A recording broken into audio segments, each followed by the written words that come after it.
Hi hello అందరికి నమస్తే, welcome to our channel. నా పేరు రవీందర్.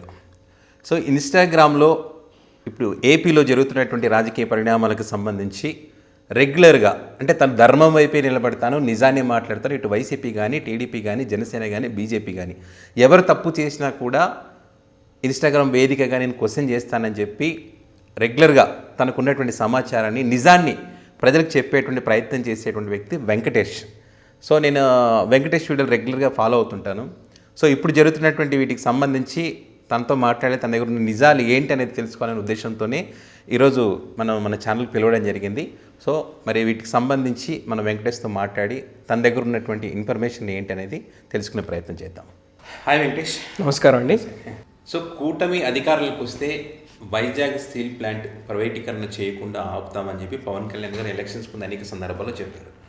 జగన్మోహన్ రెడ్డి గారేమో మీరు కనుక ఎన్డీఏకి సపోర్ట్ చేసి ఓటు వేస్తే నా చేతిలో ఏముండదు, నేను అడిగినా కూడా నీకెందుకయ్యా ఓట్లేసి వాళ్ళు గెలిపించారు కదా అని చెప్పి నన్ను కూడా అంటారు. వాళ్ళు ప్రైవేట్ పరం చేస్తారని చెప్పి ఎలక్షన్స్ ముందు జగన్మోహన్ రెడ్డి గారు చెప్పడం జరిగింది.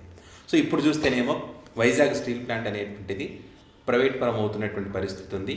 అది కనిపించకుండా డైవర్ట్ పాలిటిక్స్ చేస్తూ వేరే అంశాలను తెరపైకి తీసుకొస్తూ దాని వెనుక వేరే కుట్ర అయితే జరుగుతూ ఉందనేది జరుగుతున్నటువంటి చర్చ.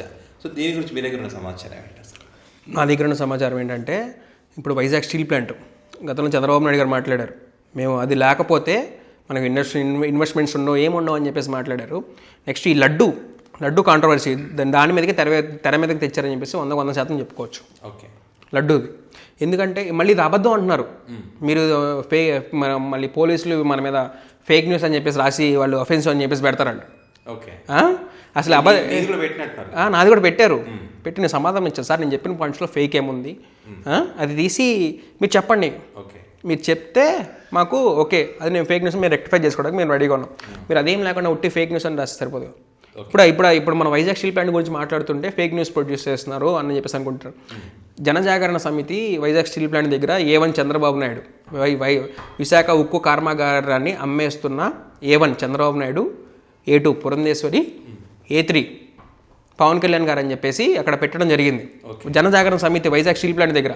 మరి వాళ్ళు అబద్ధం చెప్తున్నారా? ఈ రోజు పొద్దున్న ప్రజాశక్తి పేపర్ చూస్తే మీరు అక్కడ వాళ్ళు ఏం రాశారంటే 400 మందికి పాసులు, వైజాగ్ స్టీల్ ప్లాంట్ పాసులు ఉంటాయి ఎంప్లాయ్మెంట్, అవి వెనక్కి తీసేసుకోవాలని చెప్పేసి చెప్పారు. వాళ్ళకి లేకుండా మరి ప్రైవేటైజేషన్ చేసింది కాదా? అదేమనంటే ఏం మాట్లాడుతున్నారంటే వీళ్ళు ఇంకో మాట కూడా వీళ్ళే మాట్లాడతారు, ప్రైవేటైజేషన్ చేయట్లేదు అంటారు, ప్రైవేటైజేషన్ చెయ్యాలి ఎందుకంటే అది లాభాలో లేదు అని చెప్పేసి చెప్తున్నారు. లాభాలో లేదు. ఇప్పుడు నా క్వశ్చన్ ఏంటంటే, ప్రభుత్వం లాభాల్లో తెచ్చుకోలేనప్పుడు ప్రైవేటైజేషన్ చేస్తే ప్రైవేట్ వాడు ఎట్లా తెచ్చుకుంటాడు లాభాల్లోకి? గవర్నమెంట్ మనం లాభాల్లో తెచ్చుకున్నాం అనుకోండి, ఒక 10 మంది ప్రజలే తింటారు, గవర్నమెంట్ తింటుంది, గవర్నమెంట్ పనికి వస్తుంది, గవర్నమెంట్ మన లాభాల్లోకి తెచ్చుకుంటే. కానీ ఇక్కడ ప్రైవేట్ వాడు ఏం చెప్తున్నారు, అది లాభాల్లో లేదు, లాభాల్లోకి తీసుకురావడం కష్టం, అది ప్రైవేట్ చేయాలి, అదానికో అంబానీకో ఎవరోళ్ళకి కట్టబెట్టాలి. బీజేపీ వచ్చిన తర్వాత అంటే నాకు కాంగ్రెస్ కూడా బేసిక్గా ఇష్టం లేదు, నాకు కాంగ్రెస్ కూడా అసలు ఇష్టం లేదు, ఎందుకంటే మాకు చాలా అన్యాయం చేసింది, దానికి కూడా నేను సపోర్ట్ ఇవ్వను. ఈ బీజేపీ చాలా ప్రైవేటైజేషన్ చేసింది. ఇప్పుడు ఇండియా చేతిలో ఒకటైనా ఎయిర్లైన్స్ ఉందా? ఏదన్నా ఎయిర్లైన్స్ కానీ ఏదైనా ఉన్నాయా? లేవు, అన్ని ప్రైవేటైజేషన్ చేస్తారు వాళ్ళు, ఆల్రెడీ ప్రైవేటైజేషన్ చేస్తారు. ఇంకొకటి పచ్చి నిజం ఏంటంటే, అసలు ఆ స్టీల్ ప్లాంట్ ఎవరికి కూడా అక్కర్లా, అక్కడ ఉన్న ల్యాండ్ కావాలి. స్టీల్ ప్లాంట్ కింద గాజువాక సెంటర్లో ఉంటుంది, గాజువాక వైజాగ్ స్టీల్ ప్లాంట్ 33,000 ఎకరాల్లో ఉంటుంది వైజాగ్ స్టీల్ ప్లాంట్.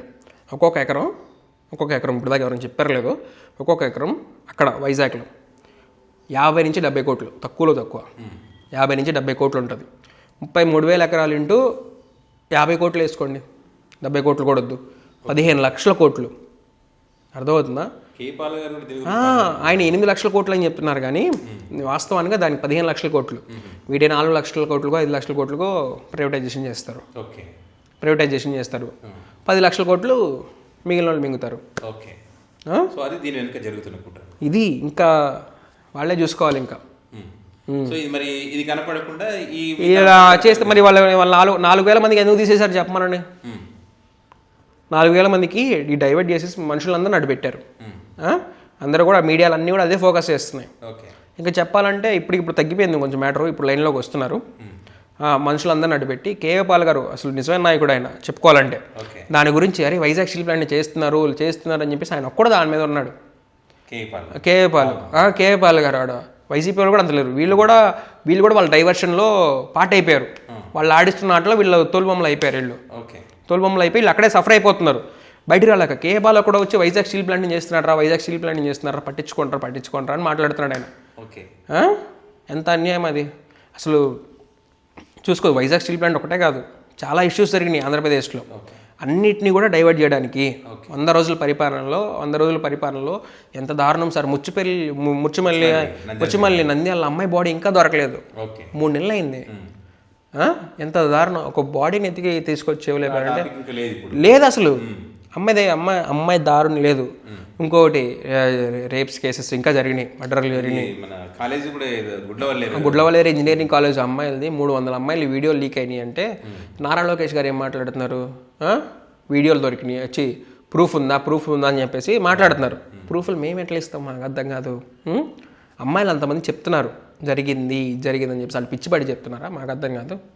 ప్రూఫ్లు లేవని చెప్పేసి మీరు అసలు అమ్మాయి పేరు ఏందో నాకు తెలియదు. అమ్మాయి ఎవరైతే విక్టిమ్ ఉందో అమ్మాయిని ఎంక్వైరీ చేశారు. అమ్మాయిని ఎంక్వైరీ చేయకుండా ఇంటికి పంపించేశారు. కనీసం ఎంక్వైరీ లేదు. కనీసం ఎంక్వైరీ చేయకుండా మీరు వీడియోలు లేవని ఎట్లా చెప్తారు? మాకు అర్థం కాదు. అబ్బాయిని తీసుకున్నారు. అమ్మాయిని ఎంక్వైరీ చేయాలి కదా. కనీసం పోలీస్ స్టేషన్కి తీసుకెళ్ళి అమ్మాయిని ఏదో అడగచ్చు కదా. అమ్మాయి మిడిల్ ఫింగర్ చూపించింది. అలా అమ్మాయి అలా ఇది కాబట్టి అది చూపిస్తుందా చెప్పి మాట్లాడుతుంది. అది కూడా చూడాలి కదా. గుడ్లవెల్లేరు కాలేజ్ ఒకటి, బుడమేరి గేట్లు ఒకటి, ఎందుకు ఎత్తారో చెప్పరు. లేకపోతే మెడికల్ సీట్లు కక్ష మేము తీసుకెళ్ళలేదు, జగన్మోహన్ రెడ్డి తీసుకొచ్చాడు.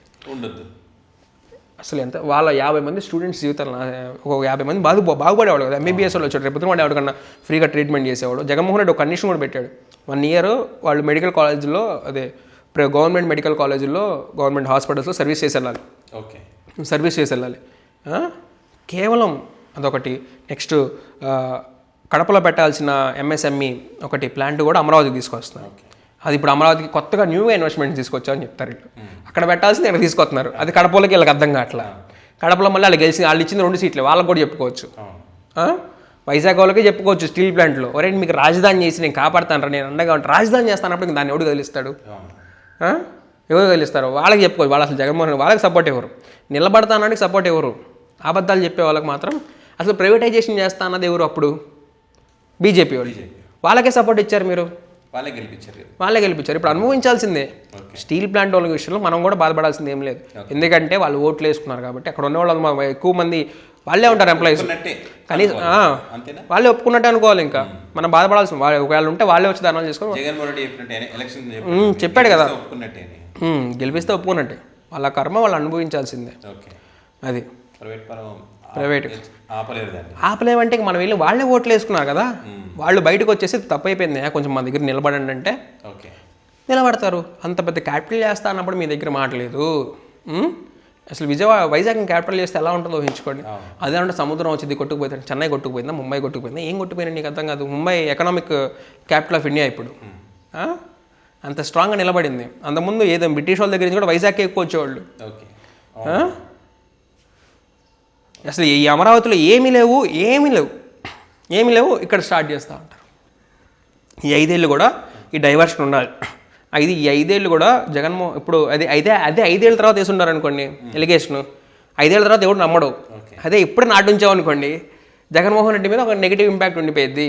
ఓకే, మనం ఏం చెప్పినా కానీ ఇప్పుడు జమినీ ఎలక్షన్స్ అంటున్నారు కదా, 2027లోనో 2028లోనో ఎలక్షన్స్ తొందరగా వచ్చినా కానీ ఇది ఉంటుంది అన్న కాంట్రవర్సీ ఇదంతా.